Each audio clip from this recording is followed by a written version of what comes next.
تیسری چوٹی، اتوار 24 جولائی 2005۔ پاپا کی ڈھیر ساری دعائیں لے کر وہ گھر کے گیٹ سے باہر کھڑی ٹور کمپنی کی بس میں چڑھ گئی۔ ان کا گائیڈ کم ڈرائیور سفر اس کا سامان لوڈ کر کے ڈرائیونگ سیٹ پر آ گیا۔ بس میں اسے 4 انجان چہرے دکھائی دیے تھے۔ وہ ایک نسبتاً پچھلی سیٹ پر کھڑی ہو کھڑکی کی طرف بیٹھ گئی۔ نشا اور وہ طرز سیاہ ابھی تک نہیں آئے تھے۔ کھلے شیشے سے آتی ٹھنڈی ہوا اس کی آنکھوں کو بند کر رہی تھی۔ اس نے شیشہ بند کر دیا اور لیئرز میں کٹے بالوں کو اونچی ٹیل پونی میں باندھا۔ دفعتاً اس سے دوسرے مسافروں کا خیال آیا۔ اس نے ایک سرسری نگاہ ان پر ڈالی۔ اس کے بائیں طرف والی نشست کی قطار میں اس کے برابر ایک کم عمر لڑکی بیٹھی تھی۔ عمر بمشکل 20-21 سال، کندھوں سے اوپر آدھے بال کھلے جو ماتھے پر بینڈ کی صورت میں کٹے ہوئے تھے، اور گوری رنگت اور محویت سے سڑک کے کنارے بھاگتے درختوں کو دیکھ رہی تھی۔ اس نے سپیڈ ٹراؤزر اور گھٹنوں تک کرتا پہن رکھا تھا اور پاؤں میں سینڈل تھے۔ دوسرے مسافروں میں 50-55 سالہ ایک انکل تھے، غالباً کوئی ریٹائرڈ افسر یا کوئی امیر بزنس مین۔ وہ خاصے وجیہہ تھے اور سب سے اگلی سیٹ پر براجمان تھے۔ ان کے علاوہ ایک جوڑا تھا، بیوی قدرے کرخ اور ناک چڑی سی لگی، البتہ میاں بیوہ سا تھا۔ فریشے کو قیافہ شناسی سے گہری دلچسپی تھی۔ صبح 6 بجے کوئی وقت ہے جانے کا، مجھے سونے بھی نہیں دیا۔ نشا ان کے مقابل آ کر بیٹھی تو بس جو نشا کو پک کرنے رکی تھی پھر چل پڑی۔ سو جاؤ، لمبا سفر ہے، اس نے نشا کی خوابدہ آنکھ دیکھ کر کہا۔ ظفر نے اپنا آخری مسافر ایک اعلیٰ درجے کے ہوٹل سے اٹھایا تھا۔ وہ بس میں داخل ہوا اور فریشے کی توقعات کے برعکس ان دونوں کی جانب آنے کی بجائے ریٹائرڈ صاحب کے ساتھ والی خالی نشست پر بیٹھ گیا۔ اس نے تو گردن کو جنبش دے کر ان دونوں کی طرف دیکھا تک نہیں تھا۔ چونکہ وہ ان سے کافی آگے بیٹھا ہوا تھا اور وہ بھی بائیں قطار میں، سو وہ اس کا محض دایاں کندھا، بازو اور سر ہی پیچھے سے دیکھ سکتی تھی۔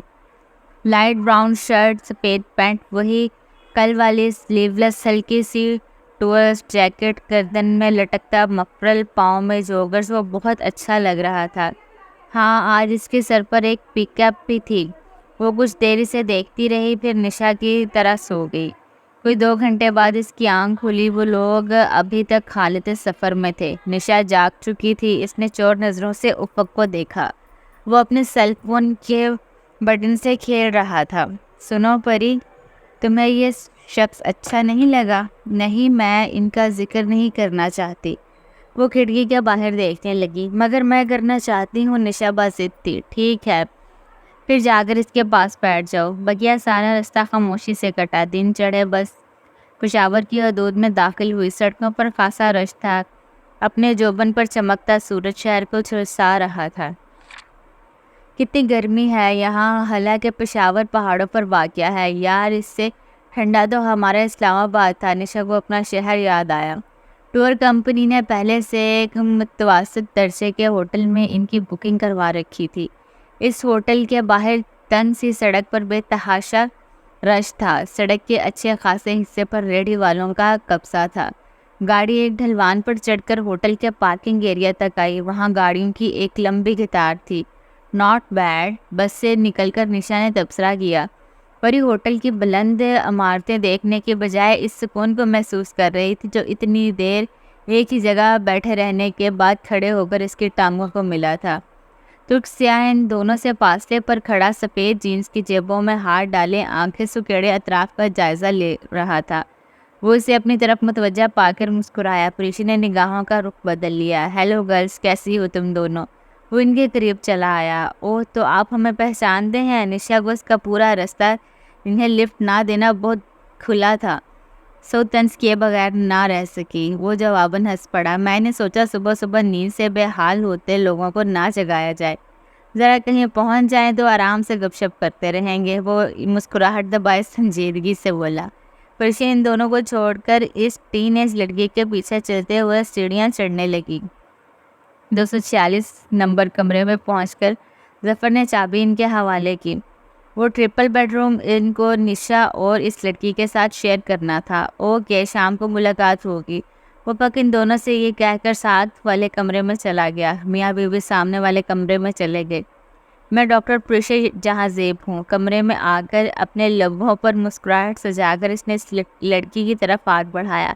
میں ارسا بخاری ہوں۔ ویسے آپ کا نام بہت پیارا ہے پریشا، وہ رکی اور تہسا کرنے والے انداز میں بولی۔ پریشا آپ ہی؟ ان دونوں نے بیڈ پر بیٹھتے ہوئے قدرے حیرت سے اسے دیکھا۔ دراصل میں پاکستانی کزنس کو اگر بغیر آپی باجی کے بلاؤں تو دادو انگریز کہہ کر ٹوکتی ہیں، سو میں نے یہ نتیجہ نکالا کسی پاکستانی لڑکی کو آپی باجی کہے بغیر نہیں بلانا۔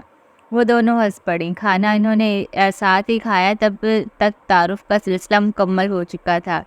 ارسا کا تعلق لاہور سے تھا، مگر وہ پلی بڑی انگلینڈ میں تھی۔ اردو لکھ اور پڑھ لیتی تھی، مگر بولتی بہت مشکل سے تھی۔ اس کے پاس اس کم عمری میں بھی ایک اچھا الپائن ریکارڈ تھا۔ وہ زیادہ تر یورپی الپس سر کر چکی تھی۔ اس کے علاوہ تبت میں اس نے پہاڑیوں کو سر کیا تھا۔ تو تم افق کے ساتھ راگا پوشی جا رہی ہو؟ نشا کو وہ معصوم اور ذہین سی لڑکی بہت اچھی لگی تھی۔ ہاں، اس نے سر ہلا دیا۔ راگا پوشی میرے ناول کی سیٹنگ ہے، اور میں بتانا بھول گئی، میں رائٹر بھی ہوں، 2 ناول لکھ چکی ہوں، یہ میرا تیسرا ناول ہے۔ اتنی سی عمر میں 2 ناول؟ پریشا کو خوشگوار حیرت ہوئی تھی۔ ارسا ہنس پڑی۔ محمد بن قاسم نے 17 سال کی عمر میں سندھ فتح کیا تھا، میں نے تو اس عمر میں صرف پہلا ناول لکھا تھا، یہ کوئی بڑی بات نہیں ہے۔ اچھا، تو تمہارے ناول کی سٹوری کیا ہے؟ اسے دلچسپی ہوئی۔ ایک کوہ پیما ہیرو اور ایک کوہ پیما ہیروئن کی راگا پوشی سر کرنے کی رومانوی داستان۔ وہ مزے سے بولی۔ نشا سونے کے لیے لیٹ چکی تھی۔ اینڈ ہیپی کرو گی یا ٹریجک؟ ٹریجک، کیونکہ ٹریجک اینڈ یاد ہوتا رہتا ہے۔ ویسے آپ نہیں آئیں گی راگا پوشی؟ آپ بتا رہی تھی کہ آپ بھی کلائمبر ہیں۔ ہاں، میں نے کمبریا کے K2 اسکول لیک ڈسٹرکٹ سے 7 ہفتے کے کورسز کیے تھے، مگر میں راگا پوشی نہیں آؤں گی کہ مجھے اپنے فادر کی پرمیشن نہیں ہے۔ کمبریا K2 سے؟ واو، آئی ایم امپریسڈ۔ اور سوئس الپس کے علاوہ میں نے اسپانتک کو بھی سر کر رکھا ہے، وہ مسکراتے ہوئے بتانے لگی۔ اور ویسے آپ آتی تو مزہ آتا، افق بھائی بہت اچھے ہیں۔ میری ان سے ملاقات فلائٹ کے دوران ہوئی تھی، وہ مصر سے آ رہے تھے اور میں انگلینڈ سے۔ آپ اب سوتے ہیں؟ اس سے پہلے کہ وہ افق نامہ شروع کرتی پریشا نے اس کی بات کاٹ دی۔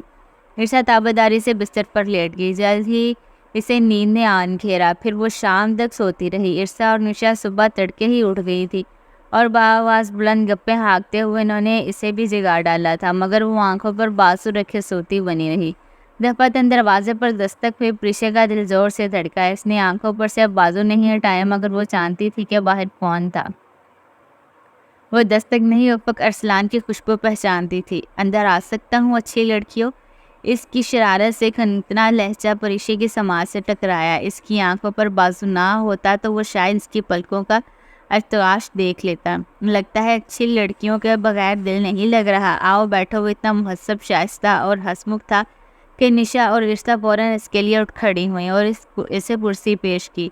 یوں ہی سمجھ لو وہ پریشا کے بیڈ کے سامنے رکھی کرسی پر بیٹھ گیا۔ کرسی اور بیڈ کی پائنے کے درمیان فاصلہ خاصا کم تھا، جگہ تنگ تھی۔ وہ بیٹھ تو گیا، مگر اس کے جوگرز بیڈ کا سر چھو رہے تھے۔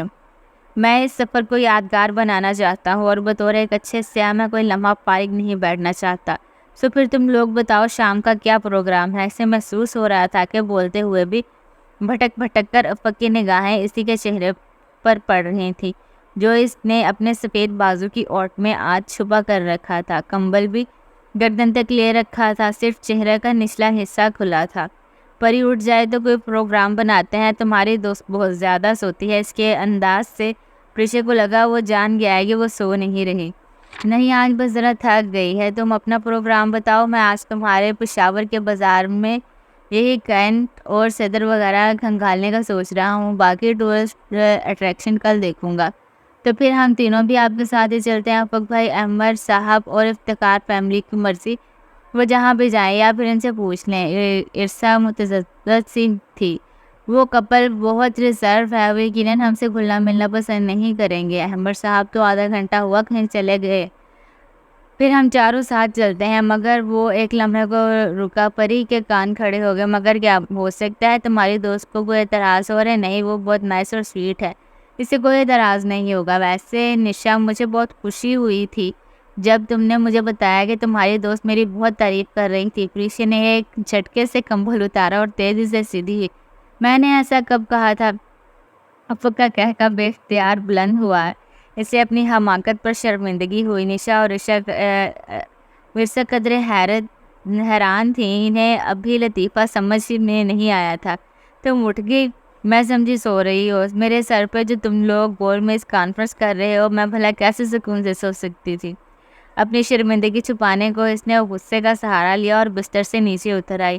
ڈریسنگ روم جانے کے راستے میں افق کی لمبی ٹانگیں حائضی سے قریب آتا دیکھ کر اس نے پیر سمیٹ لیا۔ وہ پیر پٹکتے ہوئے اس تنگ جگہ سے گزر گئی۔ سوری پری، میں مذاق کر رہا تھا۔ وہ مشکل ہنسی کنٹرول کرتے معذرت کرنے لگا، مگر وہ چھنچھلائی ہوئی زور زور سے الماری کے پٹ کھول بند کر رہی تھی۔ اچھی لڑکیوں، تیار ہو کر لابی میں آ جاؤ، تمہارے پاس صرف 15 منٹ ہیں۔ وہ جانے کے یہ اٹھ کھڑا ہوا تو پری نے کن اکھیوں سے اسے دیکھا ہے؟ اس نے لباس تبدیل کر لیا تھا، ہمیشہ کی طرح شرٹ کی آستینیں آدھی مگر رنگ سیاہ تھا اور اوپر سفید ٹورسٹ جیکٹ گردن کے گرد بندھا، بالکل سرخ مفرل۔ رائٹ باس، ارسا نے تابعداری دکھائی۔ وہ مسکراتے ہوئے ایک نگاہ پریشا پر ڈال کر باہر نکل گیا۔ وہ اف کہتے ہوئے کلیس رہی تھی۔ اب 15 منٹ میں پریشا نے کوئی 200 دفعہ ان دونوں کو ضرور پروگرام بنانا تھا۔ تم نے اس کے ساتھ سنایا تھا؟ نشا ڈھیٹ بنی سنتی رہی۔ ارسا کو البتہ حیرت ہوئی تھی، یہ پریشا آپی کی کوئی لڑائی ہوئی ہے افق بھائی سے؟ وہ تو اتنے کیئرنگ اور سویٹ ہے، یہ صدیوں کی داستان ہے، تمہیں ایک شام میں سمجھ نہیں آ سکتی۔ نشا نے آ بھر کر کہا۔ خیر برش کرتے پریشا کے ہاتھ ایک لمحے کو تھمے تھے، وہ اندر سے کام کر رہ گئی۔ لپٹ کر ایک شکی نظر نشا پر ڈالی اور دوسری اپنی انگلی پر موجود انگوٹھی پر۔ نشا نے لاپرواہی سے کندھے اچکا دیے۔ ارسا کے سر کے اوپر سے کچھ گزر گیا تھا، وہ پیر پٹک کر باتھ روم میں چلی گئی۔ نشا کی بات وہ عموماً مانا نہیں کرتی تھی، مگر اب اس کے پاس کوئی دوسرا راستہ نہ تھا۔ نشا اور ارسا چلی جاتی تو اس نے بھلا کیا کرنا تھا؟ اس کا کیا قصور جو اکیلی چھوٹے سے کمرے میں بیٹھی رہتی؟ یوں بھی افق کے ساتھ مارکیٹ جانے سے برا نہیں لگ رہا تھا، البتہ یوں ظاہر کرنا وہ اپنا فرض سمجھتی تھی۔ پارکنگ ایریا میں کھڑی ٹور کمپنی کی بس کے ساتھ ٹیک لگائے کھڑا افق ان کا انتظار کر رہا تھا۔ انہیں دیکھ کر سیدھا ہو گیا۔ ایک استقبالیہ مسکراہٹ نے اس کے لبوں کا احاطہ کر لیا۔ پی کیپ اب بھی اس کے سر پر تھی۔ کینٹ چلتے ہیں، یہاں سے بہت قریب ہے۔ ان کی رہنمائی کرتے ہوئے وہ ہوٹل کے پارکنگ ایریا سے نیچے سڑک تک جاتی ڈھلان سے اتر رہا تھا۔ تم ترکی سے آئے ہو یا صوبہ سرحد سے؟ نشا کو اس کی پشاور اور ارد گرد کے متعلق معلومات حیران کر رہی تھی۔ وہ بے اختیار ہنس پڑا۔ بس پچھلی دفعہ ادھر آیا تھا تو خاصے دن یہاں گزارے تھے، اس لیے آئیڈیا ہو گیا ہے۔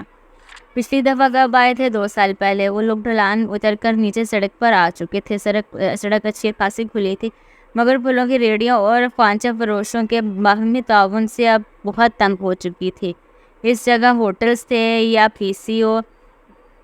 2 سال پہلے کیا سیر و سیاحت کے لیے آئے تھے؟ ریڑھیوں سے دونوں اطراف میں گھری سڑک پر راستہ بنا کر چلنا بہت مشکل تھا، پھر بھی وہ بہت دھیان سے ان دونوں کی گفتگو سن رہی تھی۔ ہاں، سیر و سیاحت کے لیے۔ اور بولتے بولتے وہ ایک دم خاموش ہو گیا۔ اور بس کچھ کام تھا؟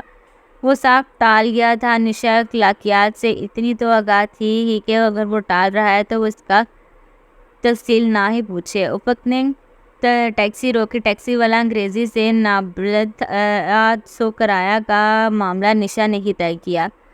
کینٹ کی خوبصورت دکانوں کے باہر آہستگی سے چلتے ہوئے چاروں خاصی دیر تک ونڈو شاپنگ کرتے رہے، پھر ارسا کو چھوڑ کر سعید بینک کی طرف چلا گیا۔ وہ تینوں ایک جیولری شاپ میں داخل ہو گئی۔ یہ اتفاق ہی تھا کہ جب نشا مختلف ایئرنگز دیکھ رہی تھی تو وہ اپنی ڈھیلی پونی کو کستے ہوئے پریشا کے بالوں کو جکڑا۔ بینڈ ٹوٹ گیا، اس کے بال کسی آبشار کی طرح کمر پر گر گئے۔ نشی، تمہارے پاس کوئی کیچر ہے؟ اپنے لمبے لیز میں کٹے بالوں کو سنبھال دی وہ پریشانی سے نشا سے بولی۔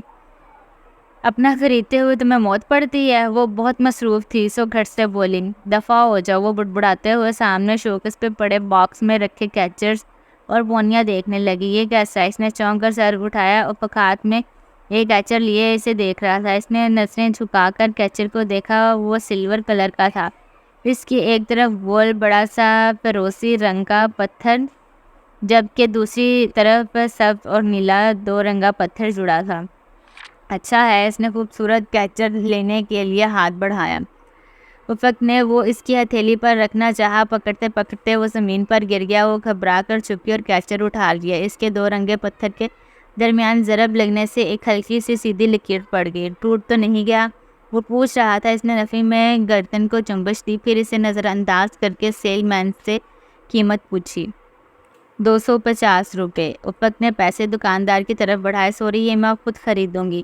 اس نے دبی آواز میں اسے ٹوکا۔ میں اس لالچ میں تمہیں ایک گفٹ دے رہا ہوں کہ کل تم مجھے بھی گفٹ کرو گی۔ میں گفٹ نہ لیتی ہوں نہ دیتی ہوں۔ اس نے پرس سے پیسے نکالے۔ مگر میں دیتا بھی ہوں اور لینا بھی پسند کرتا ہوں۔ وہ بضد تھا۔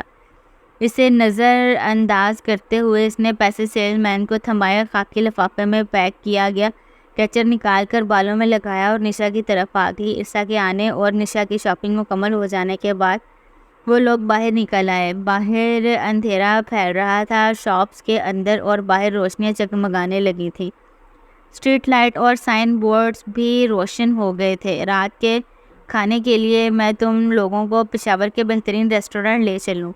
وہ ان کے دائیں طرف جیبوں میں ہاتھ ڈالے سامنے دیکھتے ہوئے چل رہا تھا۔ وہ اس کی جانب دیکھنے سے گریز کر رہی تھی۔ پی سی عرصا نے جھٹ پوچھا۔ نہیں، میں بدمزہ باسی اور پھیکے کھانوں سے لطف اندوز نہیں ہوتا۔ میں تمہیں ایک بہتر جگہ لے کر جا رہا ہوں۔ شہر کی تنگ و تاریک گلیوں سے ٹیکسی میں گزرتے انہیں وہ ایک ایسی تنگ گلی میں لے آیا جہاں بے تحاشا 3 درجے کے ہوٹل بنے ہوئے تھے۔ فضا میں ہر طرف مزیدار خوشبو پھیلی تھی۔ وہ انہیں نمک منڈی لے آیا تھا۔ پرشے کو حیرت ہوئی، وہ اس کے ملک کو اس سے زیادہ جانتا تھا۔ نمک منڈی کی نمک والی کڑھائی کھا کر جب وہ لوگ وہاں سے نکلے تو نشا نے بے اختیار پوچھ لیا، تم اگر ان جگہوں پر اتنی دفعہ گھوم چکے ہو، اب پھر کیوں ادھر آئے ہو؟ یہی تو میں کہہ رہی تھی، اچھے بھلے ہم جولائی میں ہی راگا پوشی کلائم شروع کر دیتے۔ فارم کا ادھر آنے کی کیا ضرورت تھی؟ پتہ نہیں افق بھائی کو اچانک ان علاقوں کا وزٹ کرنے کا خیال کیوں آ گیا اور مجھے بھی ساتھ گھسیٹ لائے۔ عرصا بے اختیار بول اٹھی۔ افق نے کوئی جواب نہیں دیا۔ اپنے ہوٹل کے کمرے میں واپس آ کر نشا پھر ربط اللسان تھی۔ میں نے اتنا سافٹ، نائس اور اچھا انسان زندگی میں پہلی طرفہ دیکھا ہے۔ اور نہیں تو کیا، جتنی معلومات ان علاقوں کے متعلق انہیں ہے، میرا خیال ہے وہ ایک بہت کامیاب سفر نامہ نگار بن سکتے ہیں۔ رہنے دو عرصا۔ وہ جو ٹی وی ٹرالی کے قریب کھڑی بوتل منہ سے لگائے پانی پی رہی تھی، قدرے چڑھ کر بوتل منہ سے ہٹا کر بولی، یہ مغربی دنیا کے لوگ ہمارے ملک میں آ کر معلومات اس لیے اکٹھی نہیں کرتے کہ عالمی دنیا کو ہمارا سافٹ امیج دکھائیں، بلکہ اگر تم ان گوروں کے سفر نامے اٹھا کر پڑھو تو تمہیں علم ہوگا کہ یہ لوگ ہمارے بارے میں کیا کیا زہر اگلتے ہیں۔ ہمیں جاہل، پسماندہ اور غیر ترقی یافتہ کہتے ہیں۔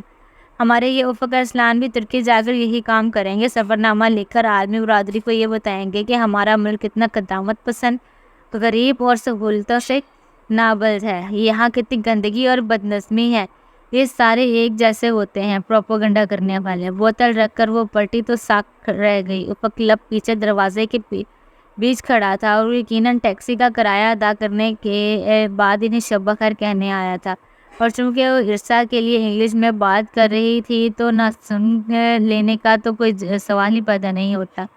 وہ یک دم تیز تیز قدم اٹھاتا راہداری سے واپس پلٹ گیا۔ نشا اور عرصا نے بے بسی سے ایک دوسرے کی طرف دیکھا۔ اس کی ناراضگی وہ محسوس کر چکی تھی، احساس تو اسے بھی تھا۔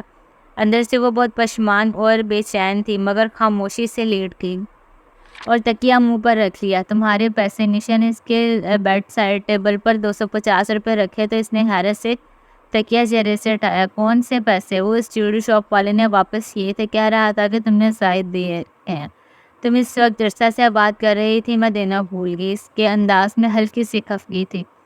وہ کچھ دیر تو کچھ بول ہی نہ سکی۔ کیچر جو اس نے بہت استحقاق سے لگا رکھا تھا، اس کی ادائیگی شخص نے کی تھی جس کی وہ 15 منٹ پہلے بے عزتی کر چکی تھی۔ اس کا دل چاہا وہ 250 روپے اس وقت اس کے منہ پر مارا ہے، اور وہ مار بھی آتی، مگر اس نے عمر صاحب کے ساتھ کمرہ شیئر کیا تھا۔ پھر جو کچھ وہ کر چکی تھی سو اب مجبوری تھی، وہ خاموشی سے سونے کے لیے لیٹ گئی۔ پیسے اس نے پرس میں رکھ لیے۔ جتنا وہ اس سے دور بھاگنے کی کوشش کرتی وہ اتنا ہی اس کے راستے میں آ جاتا۔